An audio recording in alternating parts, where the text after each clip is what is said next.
First, a prayer for gathering your mind.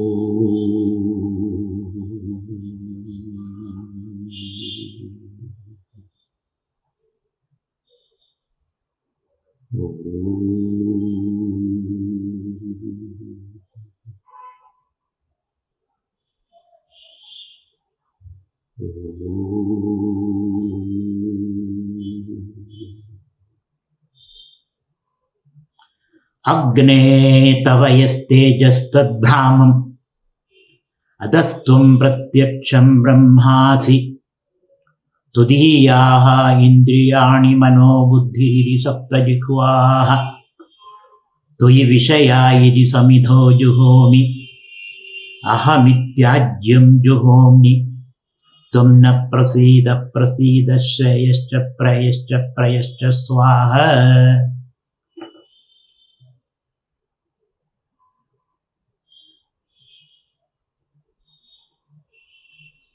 This is a prayer to sacrificial fire. The sacrificial fire is the first manifestation of Brahman.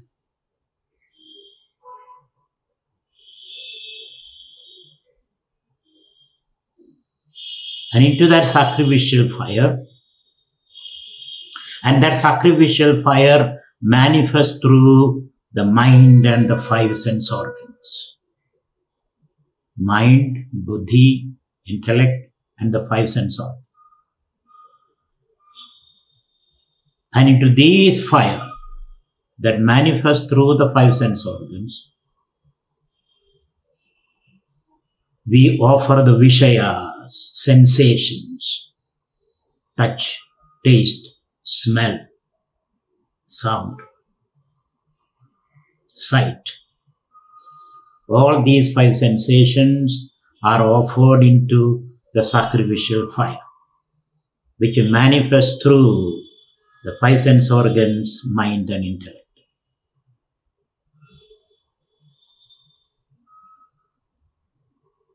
We also offer our own kartrutva buddhi, ego, into this sacrificial fire.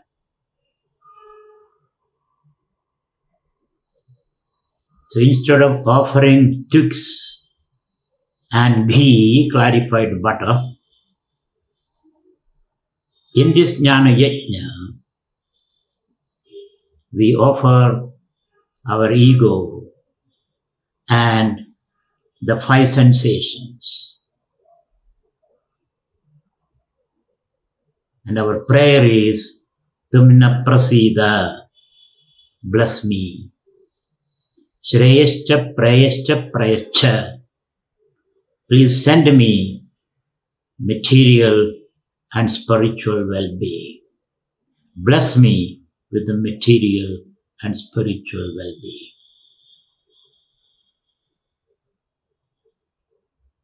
So this is the mystic meaning of a havan or worshipping sacrificial fire. Agne tavayastejastad brahmam adastum pratyaksham brahmasi tudiyaha indriyani mano buddhiriti saptajikvaha toyi vishayayiti samidho juhomi ahamityajyam juhomi tumna prasida prasida shreyascha prayascha prayascha swaha.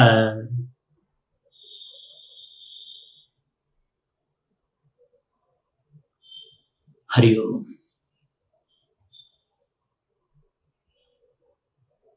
So we are coming to the end of our lectures. This is the last lecture.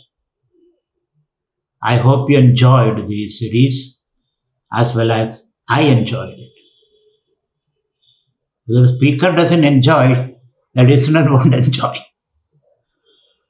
So the speaker has to pour out his spirit.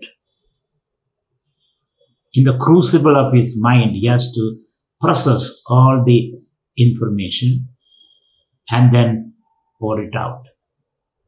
So these lectures are not just transferring information, but transferring energy.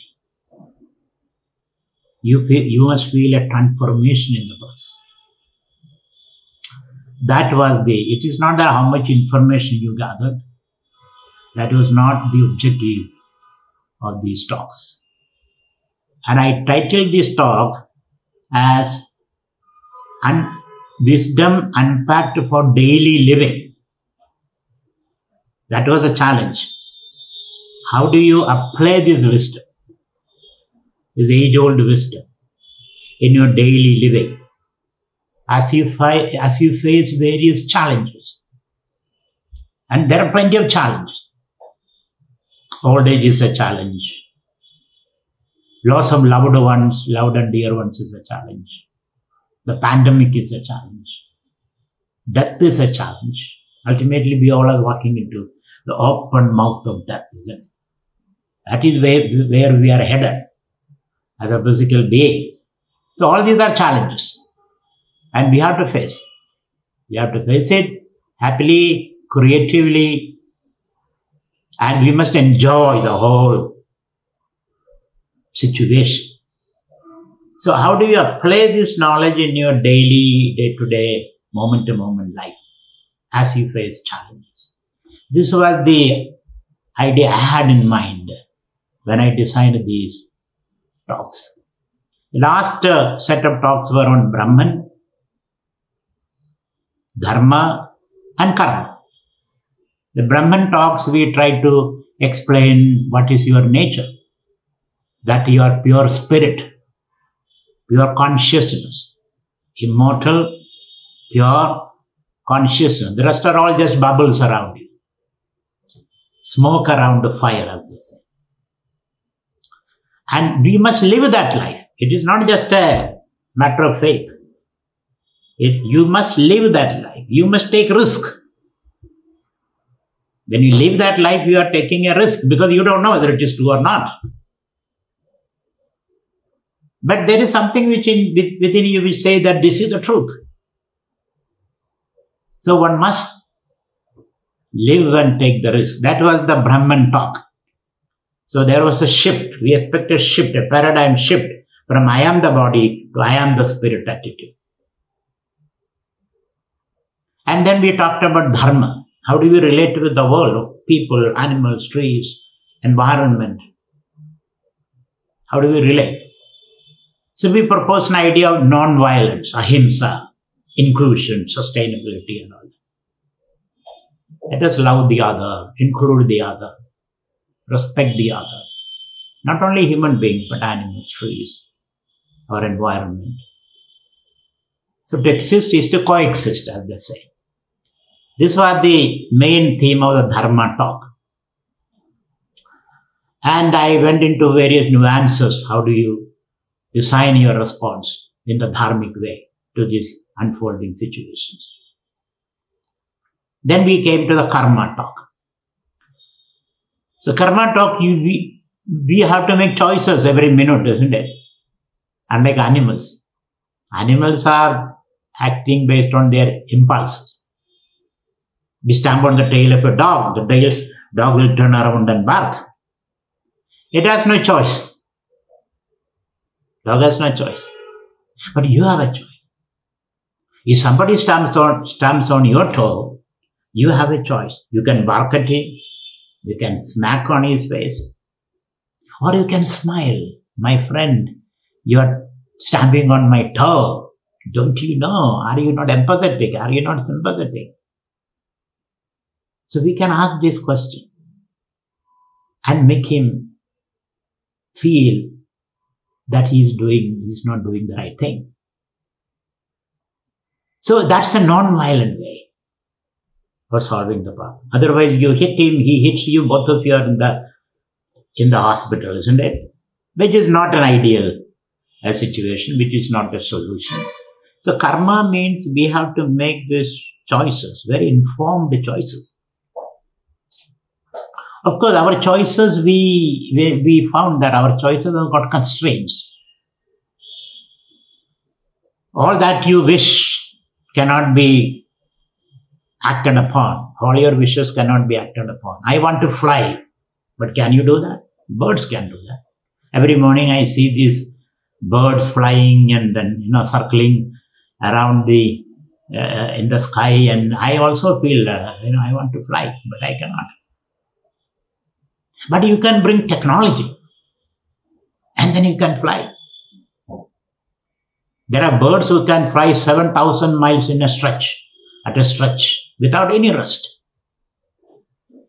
We also can do that now. But you need technology for that. Those physical constraints can be overcome to a certain extent by technology, which have made our life a little more comfortable and more problematic. And there are social constraints. What are the social constraints? Once upon a time there was slavery. In India there is caste system, caste discrimination, slavery, all that.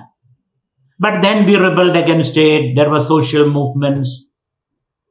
So there are certain constraints can be overcome by social movement. But then you create more problem, some other problem. The irony is that in the name of solving one problem, we are creating another problem, which is the irony. So that we have permanent entertainment anyway, permanent challenges. So social movement, political movement, we can solve some of the social problems like slavery or caste system or various other social issues. But we are not going to that area. That's not our calling here. My calling is not on social movement or technology and all that. That we can talk in some other time. Here my topic is your psychological inner constraints. You want to do something, you don't want to be angry, but you get angry often. You don't want to be jealous, but you get often jealous. So there are certain psychological inhibitions, psychological constraints, because of which your freedom of choice is compromised. So how do we tackle that? That's our problem, not technological or other issues. We are not discussing that. So how do we become aware of our own inner constraints? So in this process, some intervention is possible. You can intervene, which is called sadhana in Sanskrit. You can intervene and change this inner constraint. Your vasanas can be changed, given a new direction. When you drive a car, you can speed it up, slow it down, change the track, lanes, and also you can take another exit. All these are possible because you have the control. So what can we do in expanding our range of choices so that we can reclaim our agency? Most of the time we lose our agency, our individual freedom, because of the inner constraints. Maybe it is a result of your past actions, which causes a imprint on you, and then you keep on doing the same thing again and again and again and again. But can we do something? We can be alert. And when you're alert, then you may not do the same thing. So I have given you various exercises. One is the ontic exercise, the ontology of things. The other one was the epistemic exercise. The third was ethical exercises. We are bringing more fact and data to your consideration. That's what we are doing, so that you can take an informed decision. Of course, those informed decisions also will have some fault, some blemishes, but at least you can reduce the blemishes. As Bhagavad Gita said, there is no action which is absolutely perfect. Bhagavad Gita said that. So if you wait for a perfect action, you will never do anything. You will sit like a stone, not knowing what to do. So we have to take the risk and learn from the risk. That is how we grow. So I am trying to bring various aspects, a lot of information for you to process and take your own decision. What should you do? So the ontic, the epistemic, the ethical and the aesthetic also, beauty also influence your decision. Nobody want to pick up a ugly, vulgar thing. We all want to become beautiful, see beautiful things, choose beautiful objects and persons. So all these influence. Similarly, epistemic. Generally we think what we see, that alone is true. But we brought other ways of knowing also. Meditation, reading the scriptures, discussing with the wise people, analyzing the text. So there is various ways of enlarging your knowledge so that you can make better informed decisions. So today I am going to talk about some secular subject, the last, because we, as far as action is concerned, mostly our actions are secular action. We are not all the time involved in spiritual action, like yajnas and homas and rituals. We are not doing that. We have to take moment-to-moment choices, means while you are interacting with the world as a family person, as a professional, as a political entity. We all are political entities also. Every 5 or 4 years you have to exercise your franchise, isn't it? How do you do that? You must have a understanding and a position. Otherwise you will be electing the wrong person. Then you regret, oh, this was a wrong choice. Similarly, so you are a political being. You are an economic agent. Every day you go and purchase things. You work, earn and spend. How do you do that? How do I make my choices as an economic person, a political person, or a social being? You may be confronted with the questions about slavery or caste system or feminine ideas, the social system. We may say, I'm not interested in any of this. I want to spend my time in a cave or my puja room. That's not going to work.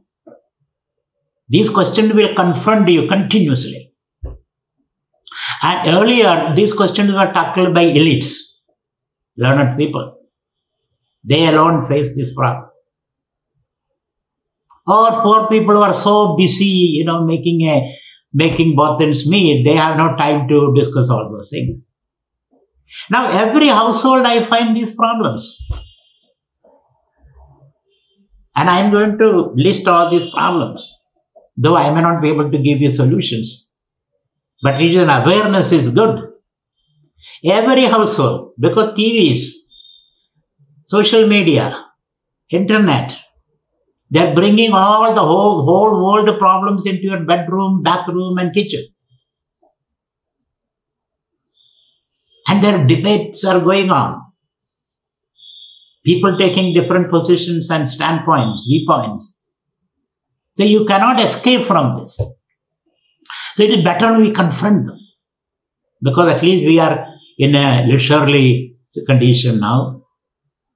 We are open-minded now. Our mind is a little open. In an argument situation, your mind closes down.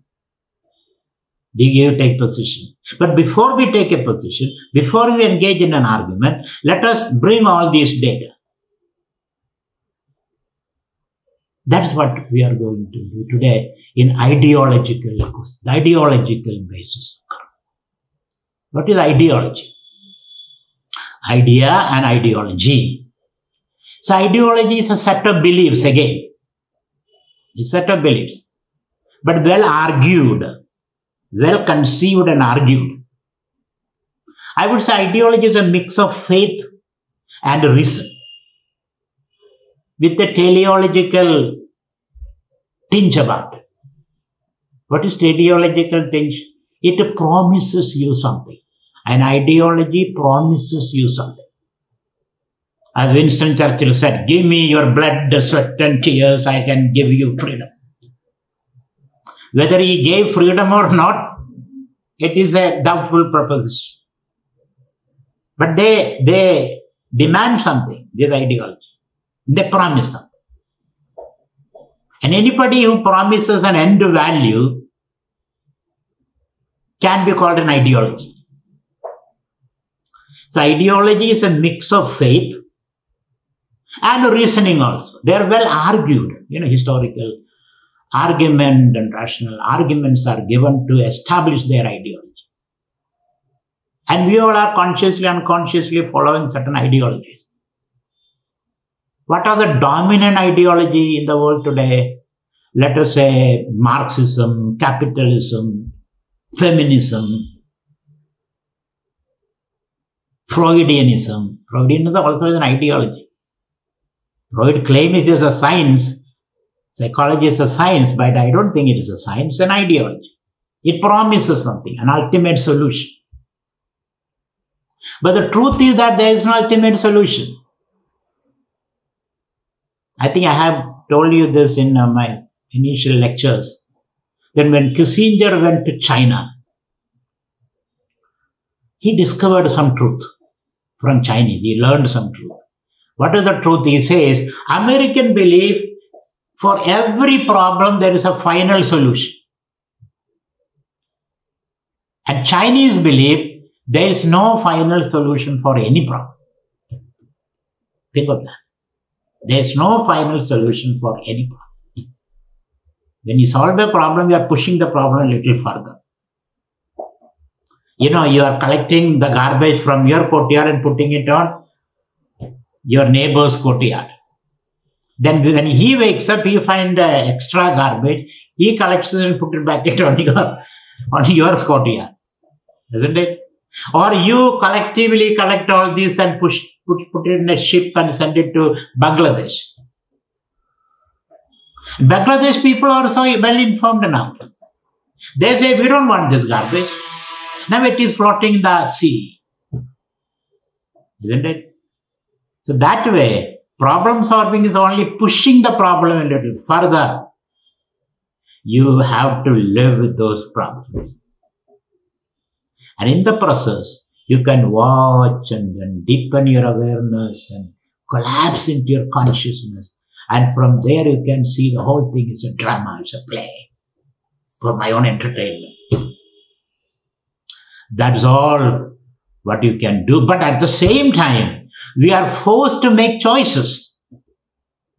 Knowing pretty well these choices have their own limitations. Knowing pretty well. We can only fine-tune our choices by gathering more information, contradictory information. So, what are these choices, ideological choices we have? And let us become acquainted with all this. And you have the time for that. If you don't have the time, if you don't learn all this, then somebody will impose. You become a victim of the tyranny of experts. Do you want that? The tyranny of experts, that they say. Whatever they say, we have to accept, not knowing why and how. So to avoid this tyranny of experts, one has to lend our mind to these contradictory ideas so that we can make a well-informed choice as a political entity when you vote, or an economic entity when you go and purchase something, or a social entity when you confront a social evil. We can make informed choices, justify ourselves. Not only that, we can learn also from our mistakes. So ideology, as I told you, is a combination of faith and reasoning. Faith because it offers you something ultimate, some final solution to the problem. Reasoning because they, argue it out, this is how it is reasonable and all that. They give you some reason. Marx give you a reason. Freudians give you a reason. Even Hindutva, in India we call it Hindutva. They also give you a reason. Why Hindutva? There's a cultural reason, historical reason they give. This is the land of Hindus, and then they have nowhere to go, so this land alone is for them, and that kind of argument they give. And a lot of people believe in that. And they act on that. And they say Muslims are enemies, Christians are enemies, communists are enemies, blah, blah, all that. I don't want to go into all this. Or in your own country, America, we don't want foreigners, refugees coming from various places. Now, big argument is going on. Should we accept refugees or should we not accept refugees? They also are human beings. They also are God's creation, these refugees. So these questions are haunting us. Or you have a gay child, let's say. In family there is a gay child. One day he announces, Dad, I'm a gay. What will you do? What will be your choice? How will you respond? He also is a human being. He also is Brahman, isn't it? He also is Brahman. Got a physical body like that or a mental structure like that. How do you respond? So there are challenges. Earlier, we were all hushing it up. Now it's all coming out. So we should, don't think I am very old to discuss all those things. These problems are coming to us. They are there everywhere. On the TV or in the pub or wherever you go, these people are discussing all this. Or racial issues. Me Too movement, let us say. Me Too movement. Are you for or against? You have to be very careful. Are you for or against? Or your son want to have a gender transition. Fluid gender and all that. Are you for or against? So these are the issues which is weighing down on your mind, my mind and your mind when I am talking about these ideologies. What ideological position? The only consolation is that I am that Brahman. These are all peripheral problems. So you can relax and deal with it. At least you can get good sleep, I tell you. Otherwise you will be worrying about it. Here I can get good sleep and take an informed decision, very cool and calm decision. And deal with the situation, accept even that goes against the grain of your thought and character. You can accept all this. That's why I saw in choice making, ideologies are very, very important. So what are the conflicting ideologies that is going around in the world today? Where you have to take a stand and respond. If you don't take a stand and respond, somebody will take a stand and impose it on you. Or your kids. Or your friends. So it is better we remain well informed. So what are the ideological positions that is going around? Theories or our ideologies which is going around like this, virus. It can attack you anytime. So let us spend some time on this. It's a secular subject time because ideology is a secular religion. When you are ideologically inspired, you behave like a religious fanatic. You are ready to kill, just as we were ready to kill in the name of God. Once upon a time. Now killing is not in the name of religion, they have learned the better lessons. Now killing is in the name of ideologies. You are ready to come to the street and,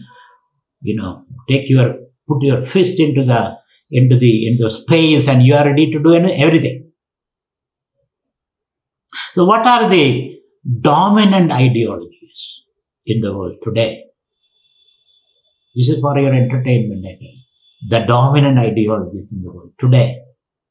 And you may think, why this SWAMI spiritual person talk about all those things? Because for me, my neighbor is very important. The world is very important. Vedanta does not say the world is not there. Vedanta says there is a world. But the world is constantly changing. That's all Vedanta says. And the world springs from consciousness. So let us disabuse ourselves from this thought. Vedanta says there is no world. There is a world. We have to deal with it. But the word is mithya. That's the category. That word we use. Word is mithya. Constantly changing and all that. But still we have to deal with it. Every moment we have to deal with the world. We don't have to deal with the Brahman because we are Brahman. Isn't it? We are Brahman. We don't have to deal with the Brahman.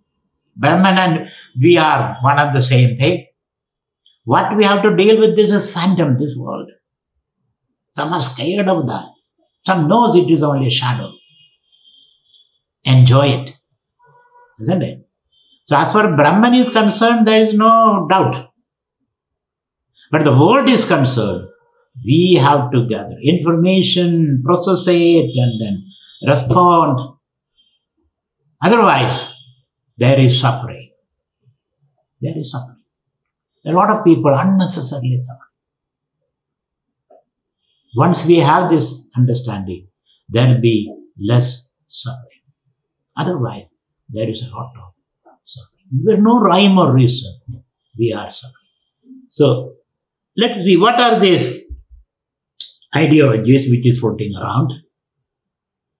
And we have to be aware of that so that we can take a learned, well-informed position, knowing pretty well that this is only an ideology and it can be reformed, it can be changed. Another person can have a different ideology and we have to coexist with that. This is the meaning of liberal education. Other person have a different ideology. And we have to coexist. Or we have to sweeten him and then argue properly and try to make him understand or that person understand. Because violence is not going to solve the problem. So what are the ideologies which is floating around? The main two ideologies that are floating around is, one is the democracy and autocracy. America is supposedly a democracy, isn't it?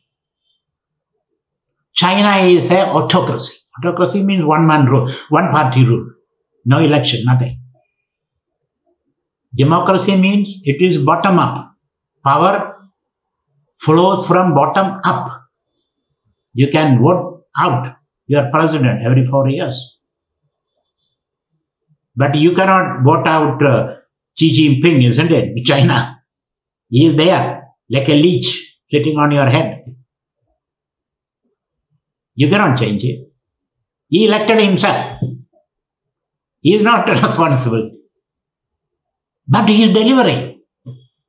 Now there is a big debate going on in the political circles. Is democracy or autocracy which is better for delivering goods to the people, common good, delivering value? Though ideally, democracy is better than autocracy, but practically it seems that autocracy is better. Because China lifted 800 million people in a span of 30 years. 800 million people over the poverty line. It's an incredible achievement. Never ever in history such an achievement has been possible. America took almost 100 years or 150 years. China took only 30 years. So autocracy delivers, democracy doesn't deliver. And not only that, democracy become polarized, two parties, Republican, Democrats fighting against each other. Dysfunctional, inefficient. and directionless. They are not able to offer you a direction. Any law, Democrats bring, then Republican oppose it. Why? Because Democrats brought it. If Democrats said the sun will rise tomorrow, Republicans say it will not. Isn't it? So this kind of, it is directionless, it is controlled by interest groups and lobbyists. So people are now, earlier democracy, nobody doubted its efficiency, its value. Now people are doubting. It is dysfunctional, directionless. Whereas in China they say it is benevolent dictatorship. Benevolent and responsive, responsible and reformist. In democracy, no reform is possible. So, what is better? Your children will come and ask, Mom, which is better? What will you answer? What will be your position? Who will you vote? Will you vote for Chinese model of governance, or the American model of governance, or Indian model of governance, or the Iranian model of governance? What will you choose? You may think, oh, these are all unimportant issues. These are very important issues. Because your children will come and ask you. Or your neighbor will ask you. So, we have to deliberate on this. Which is better? Democracy or autocracy? Now you may ask, what is my opinion? I'm not going to expose myself to you. You have to deliberate. If I say something, then I'll be influencing you. I don't want to do that. It is for you to read a little bit of reading, little bit of thinking, little bit of discussion, and make up your mind. When you go next time to vote, these issues will come to your mind. Because in the Europe you find all kinds of dictatorships are coming through elections. Hitler came through election. So that's very important that you discuss these issues, democracy versus autocracy or dictatorship. How will you make your choice? The other important discussion which is going on is between development and environment. My God, what is your place? Development and environment. Without development, poverty cannot be eliminated. Majority of the world is still below the poverty line. But development means compromising with your environment, pollution, all that kind of things. So, where is your place? If you talk about environment to India or Africa or South America, China, they will say, go away, get lost. If you say that Amazon forest should be maintained, no falling of trees, cutting of trees, go away, they will say. We need money. We have to lift the people. We cannot bankroll your development. America developed. Now they say, don't cut down trees in Amazon forest. Mining and all that. So, how will you argue this? Who will finance? Who will foot the bill for environment? Don't we need development? This is the big question which we are asking the GDP and the GDW, gross domestic well-being. Where is your place? Where you draw the Lakshmana Rekha? We find even environment to become an ideology. Some of their predictions were not true. In early, when we studied economics, there is a Malthusian theory that population grows exponentially and food production grows arithmetically. Therefore, a time will come by the end of the 19th century, there will be many people, but little food, and there will be revolution. But nothing happened because development took care of that. Isn't it? Then the Club of Rome, limits to growth. But nobody followed that. Or This person, that Schumacher, small is beautiful. But nobody, people are going for big and big things now. So, this is another controversy or dispute or things which you have to discuss. And you have to take a position.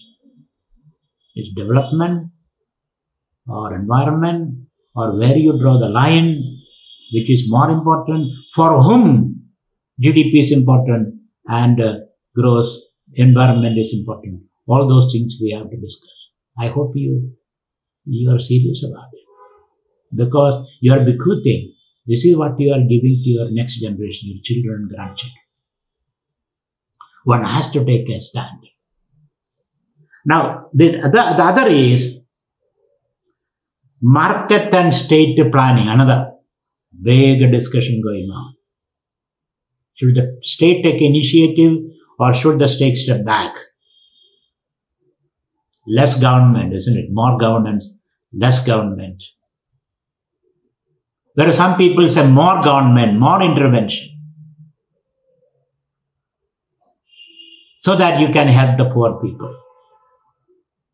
But those people who say market can decide. Market is the best judge of how you allot resources, how you distribute resources. Some people say market is not a good judge. Market is ruthless. Market doesn't care for human well-being. Market cares for profit. But at the same time, we find the whole world is coming to market, even China. So market seems to be ruling the world. At the same time, we have to have corrective steps. The state has to step in whenever it is necessary. You can go to extremes. When you go to extremes, if state takes control, then inefficiency comes. If market takes control, then inequality comes. Isn't it? Market means inequality, state means inefficiency. Now what will you do? Swamiji, you are confusing us, isn't it? You are really confusing. I am not confusing you. I am trying to confuse things. What is confusion? Bringing various ideas into a kind of fusion. Don't call me confusion. I am not confusing. I am bringing more ideas to you so that you can take better informed decisions. So market, on which side are you? Market or state planning? Choice is yours. I am giving you, the choice is yours. And then the next is individualism and collectivism. What is that problem? Individual. So collectivism and individual has to sacrifice for the collective. You know, the member of a family has to sacrifice for the family. Family has to sacrifice for the community. Community has to sacrifice for the country. Country has to sacrifice for the world, you know, so on and so forth. But the other ideology is the whole system has to promote individual well-being, individual freedom. Individual freedom of expression. Individual is the end, not the state or family or country. Which position will you take? So, individual rights should be subordinate to the collective interest, one side.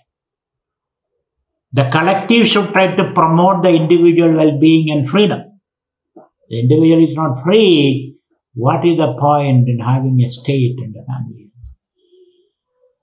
You know, like the old Kantian formulation, individual is the end value. Everything is for the sake of the individual. It is called individualism or collectivism. In America follow individualism. China follow collectivism. India follow collectivism. And has got plus and minus points in that. Where do you draw the line?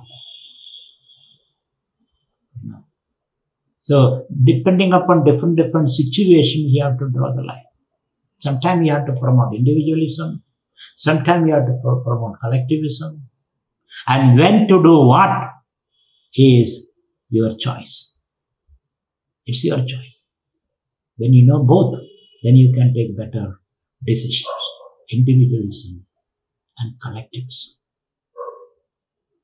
Then we find, interestingly, consumption versus conservation. Consumption versus conservation. What is consumption ideology? Instant gratification. Instant gratification, which is reflected in the ideology borrow and spend. Doesn't matter, borrow. You have several credit cards, isn't it? One credit card is paid by with another credit card. That credit card is paid by another credit card, and you come to a credit trap, debt trap. Now who will pay? My grandchildren will pay. Or China will pay. Or my grandchildren will pay. Or my children will pay.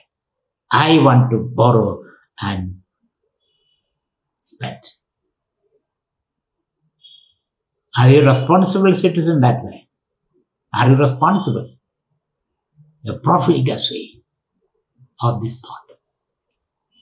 So, instant gratification, borrow and spend. Conservation means delayed gratification. Not now, later. Later. Let me save something for my grandchildren, my children, next generation. For the poor people in the world. Let me save something. I am wasting a lot of food. I have 300 pairs of shoes. Why do I need this? Why do I need this? So let me save something for the poor, for the next generation, for my grandchildren. You know, that thought. So, the conflict there. They say if I borrow and spend, my next generation will work hard. That is their philosophy. If I borrow and spend, my next generation, my children, grandchildren will work. Otherwise, they will feel, my father has earned a lot. Therefore, why should I work?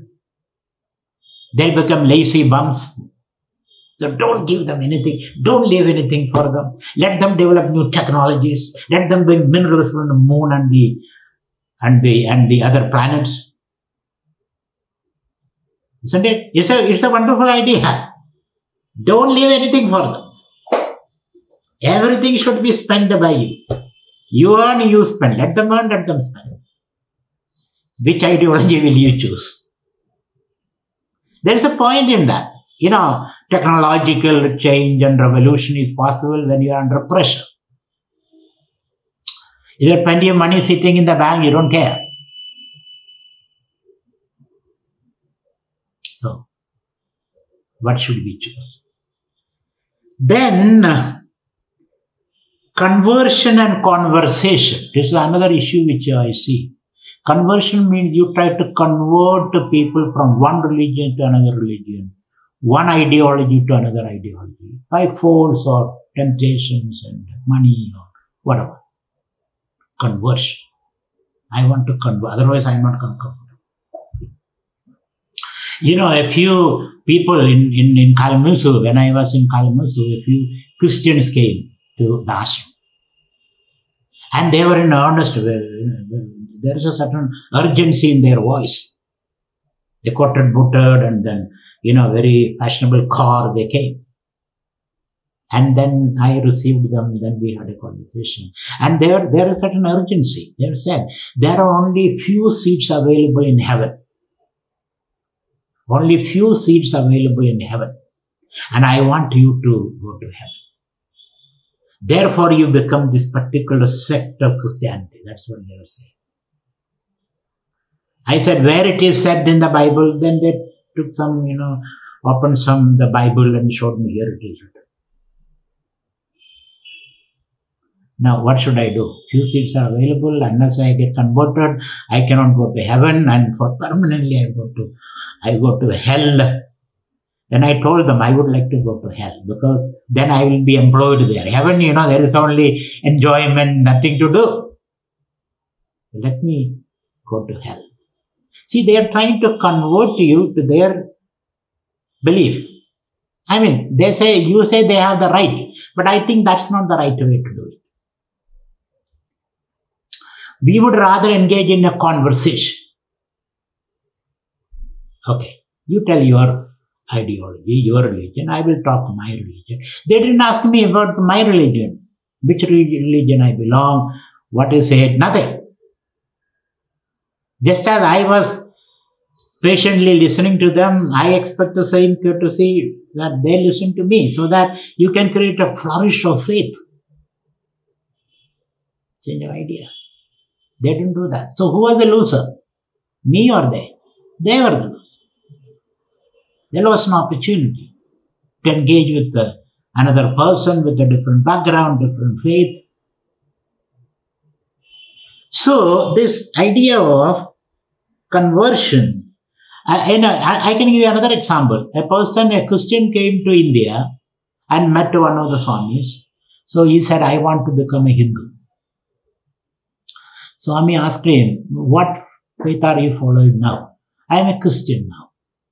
Why don't you become a good Christian? Rather than converting into a bad Hindu.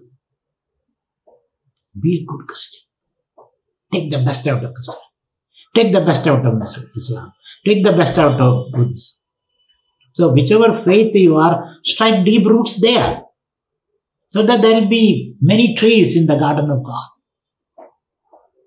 Rather than, monochromic, the same thing everywhere. So I think that's a better attitude in the global village when we live. Let us engage in conversation, exchange our ideas, and which is what Vedanta is all about. Vedanta is not converting people. Vedanta is engaging in conversation with the people. Let us share our ideas. Let us exchange ideas. Let us create better way of practicing our own faith. So, what will you choose? Conversion or conversation? This is another big issue that we have to decide. Then, secularism and theocracy. Secularism means separation from the faith and the state. State should not promote any particular religion. That is secularism. And state solutions should be based on reason, science, not based on faith. That is one ideology, secularist ideology, and the theocratic ideology. No, state should be founded on one party or one religion like in Iran or China. So when you found a state on religion, then, you marginalize other people, persecute other people. So it's your choice. What kind of state structure you need. So secularism, the state based on reason, science, respect for dissent, that is secularism. Respect for dissent, disagreement.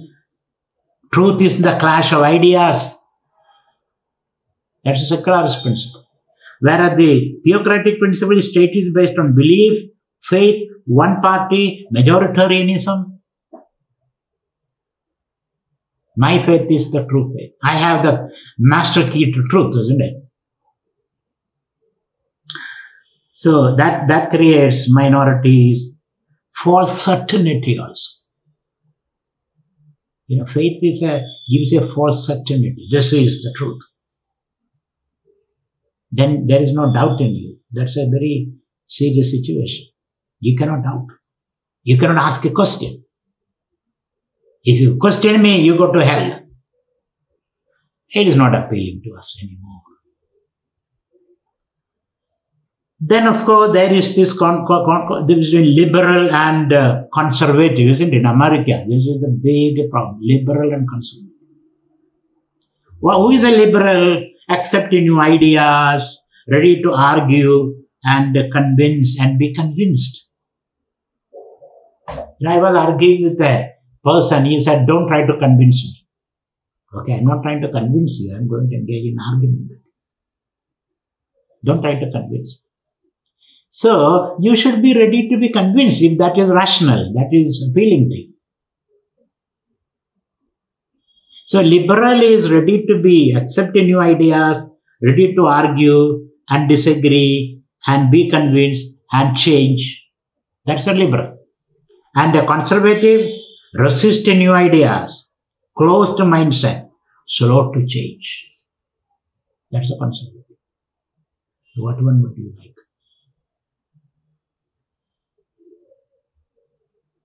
I'm giving you a lot of food for thought, isn't it? Think about this. Think about it. Your mind will expand. The mind functions when it expands, when it is open. It's like a parachute. It functions only when it is open, isn't it? Otherwise, you jump and then it doesn't open, then you crash. Your mind should be open. Open means you are sensitive to different, conflicting, dissenting ideas. It's a lot of mirth and joy in it. So conservative is resist new ideas, closed mindset, slow to change, and more suffering, more violence comes as a result. More violence, more suffering. Now, and the other conflict is between revolution and evolution. Some people say drastic, violent change alone can improve human condition. Drastic, violent. Take the gun and shoot.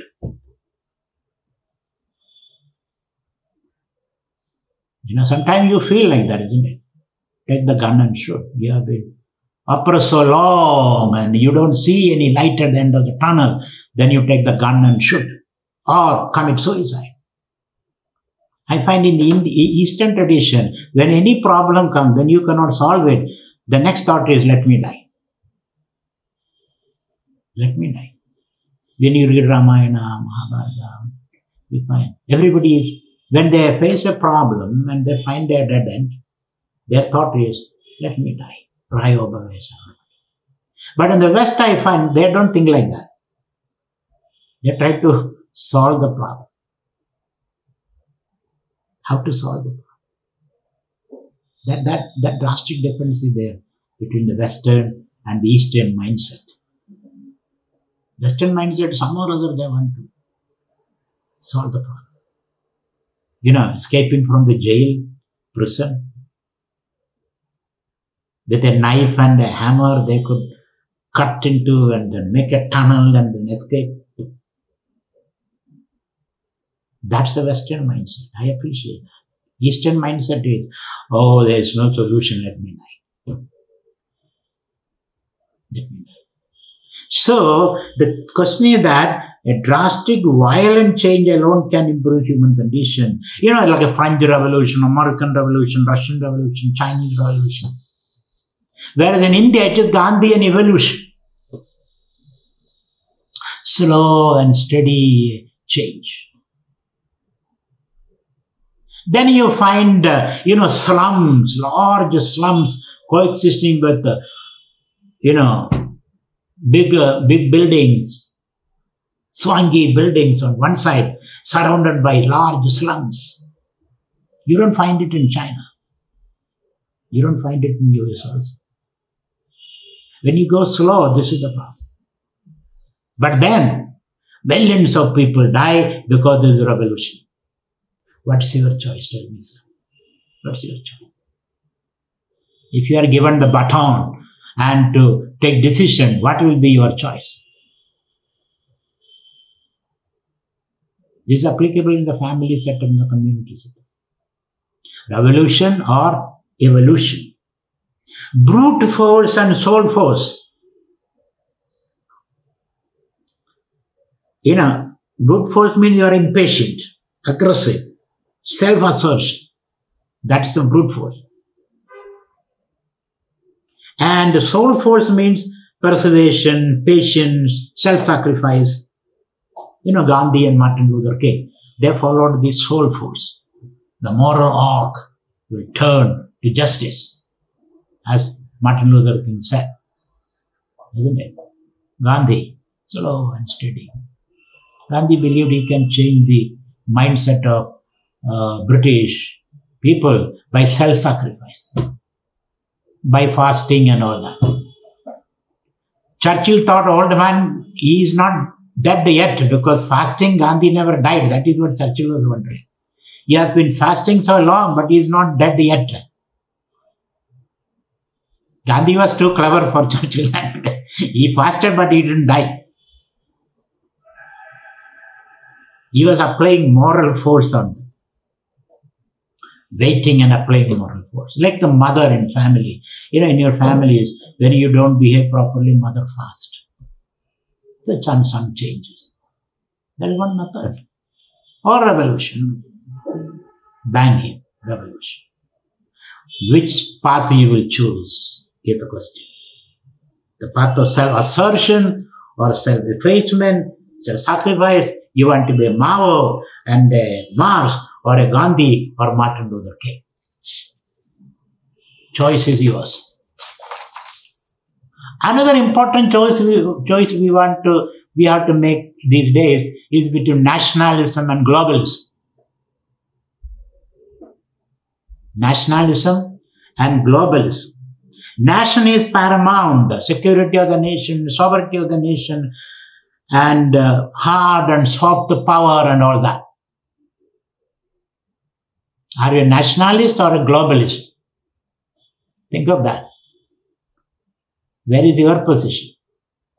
Do you say America first? Brexit? Socialism with Chinese characteristics?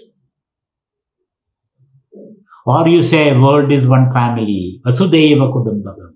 Ayam nija paro vedi ganana lakhuchedasam udara charidanam tu Vasudhaiva Kudumbakam.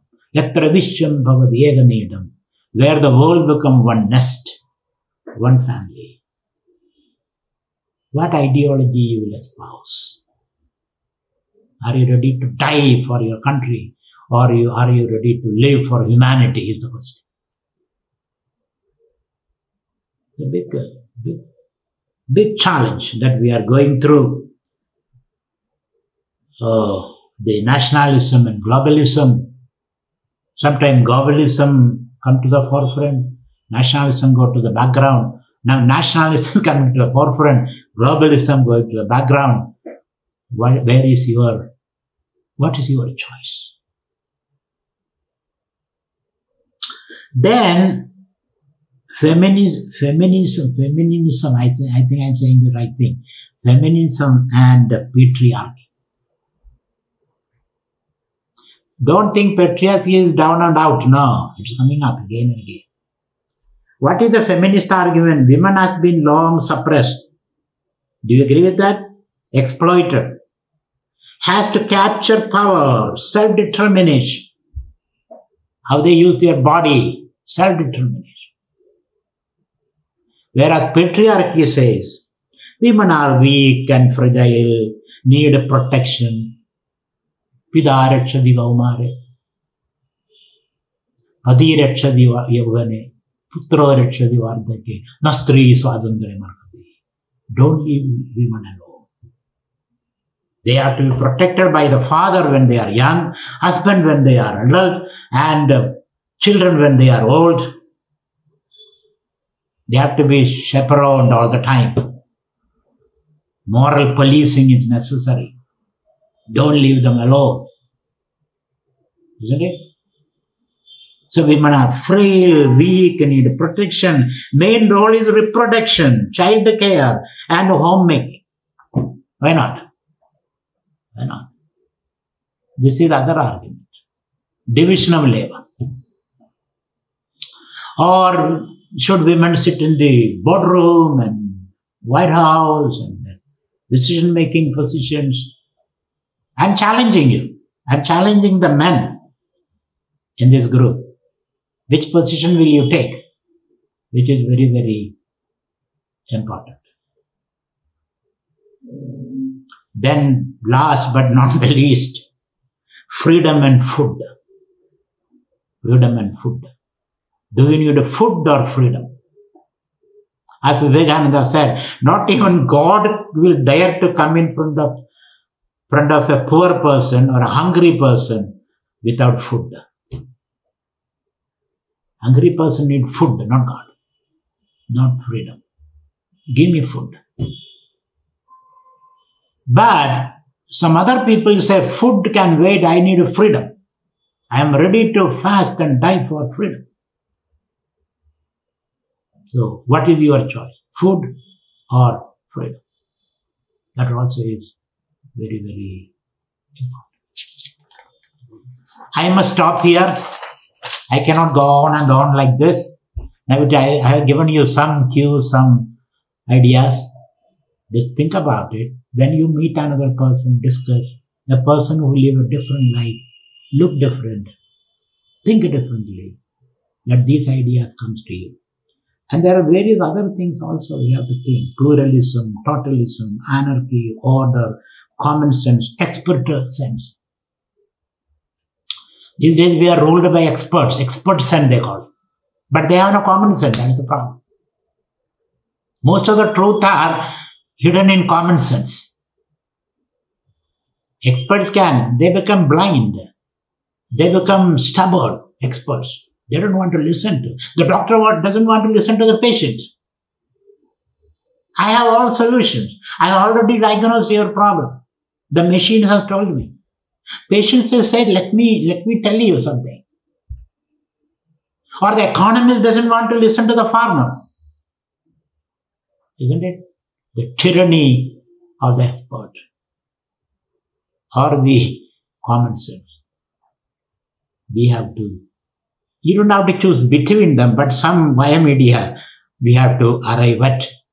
The expert should listen to the common man on the street. The common man should listen to the experts, which is important. And then there are various other issues. The rights of prisoners. Are prisoners subhuman people? Of course, they have broken the house or committed murder or whatever is there, they are in the prison. Are they subhuman people? Are they animals? Are they also not Brahman? The prisoners. A lot of people are in the prison in the name of social order. So we have to think about that. We have to ask this question. Are they also not Brahman? So how do you deal? The prisoner's rights, and then challenge the people, mentally and physically challenge the people. Oh, that is their karma. Let them suffer it. We should not do anything. If we are doing something, then we are perpetuating their karma. These kind of funny arguments. Let them suffer it and then get out of their karma. Should we do something for them? Mentally, physically challenge the people. Are they also not Brahman? Is a question. Then gay people. In India, these are all suppressed. America, they are all expressing. Are they also not Brahman? What should be your attitude? Your son can be gay. Suddenly he answers, and you are shocked. So their rights, animals' right. A dog on the road, stones thrown at the dog. Should your heart not go to that animals? Animal rights. What is called post-humanism? Animal rights. What's your position? Black Lives Matter. What is your position? I'm not going into that. I'm just I'm giving you some chewing gums to chew. Keep on chewing about. Black Lives Matter. Me Too movement. Recreational drug. What should be your position? Recreation. Is it allowed or not? Chewing. Then, live-in relationship. What will be your position? Live-in relationship. Your own daughter may be living in a relationship. She is a doctor and she is dating a cook. In Indians cannot take it. My daughter is a medical doctor and he is dying a cook working in a restaurant. I cannot take it. And I get allergy. I have seen one person, his allergy, his whole body is swelling up. I asked him, what is the matter? My daughter is dating, he's a doctor, and an MBA, and then dating a cook, and I am completely out.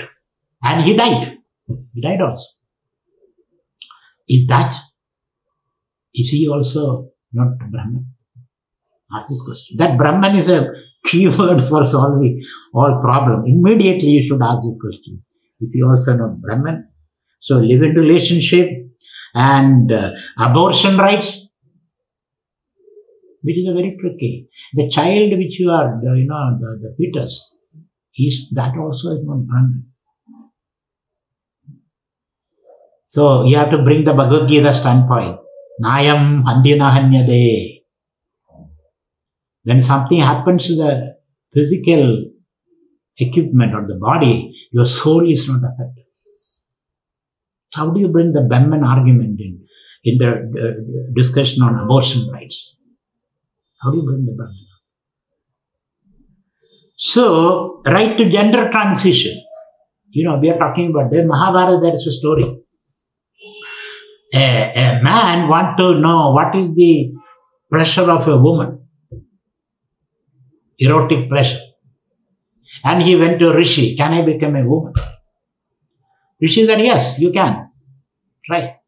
So he chanted a mantra and became a woman. After some time, he wanted to come back to man. He said, no, you are already pregnant, he says. You cannot come back now. You are stuck there. So people want to, this is an age of fluid gender. So is it allowed? Does your Brahmanhood affect by that? Are you not changing a vehicle or a car or a costume? Depending upon the situation. Your Brahman is not affected. How do you deal with that situation? Then euthanasia. Suppose you are sick and dying and no hope of coming back, and you're already 100 years old, and then nobody wants to see you, your children are tired of you, grandchildren never talk to you, and wife is already dead and gone, then what should I do?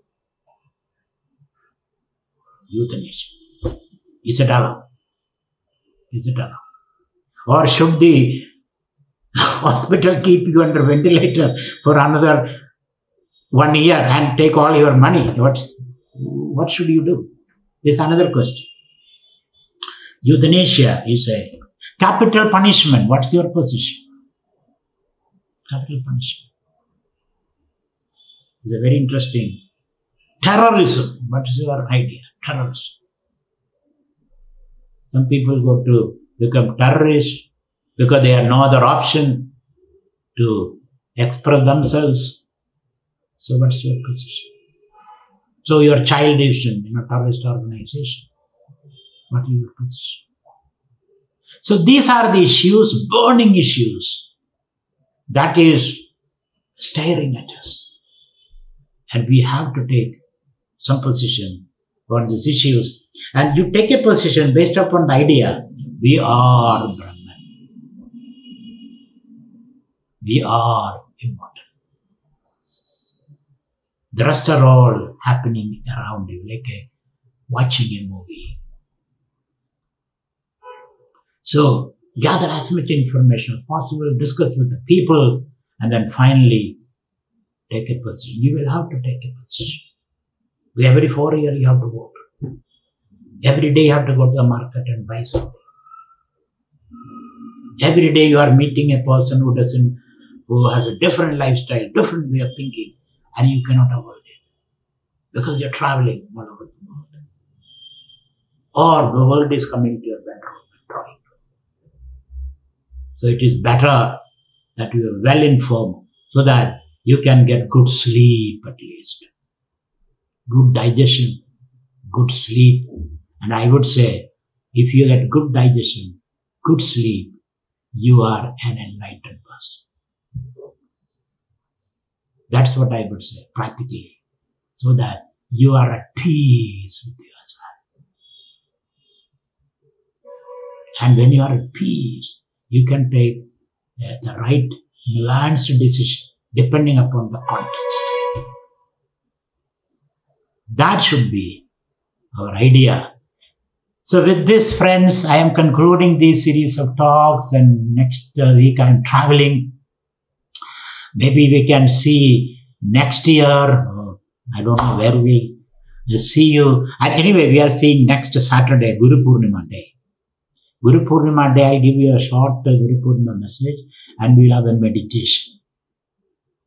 We conclude this program with a meditation on Guru and God and Self and all that, and meditation. That will be the conclusion of this series. Thank you once again. Hari Om. So next week, Saturday, the same time.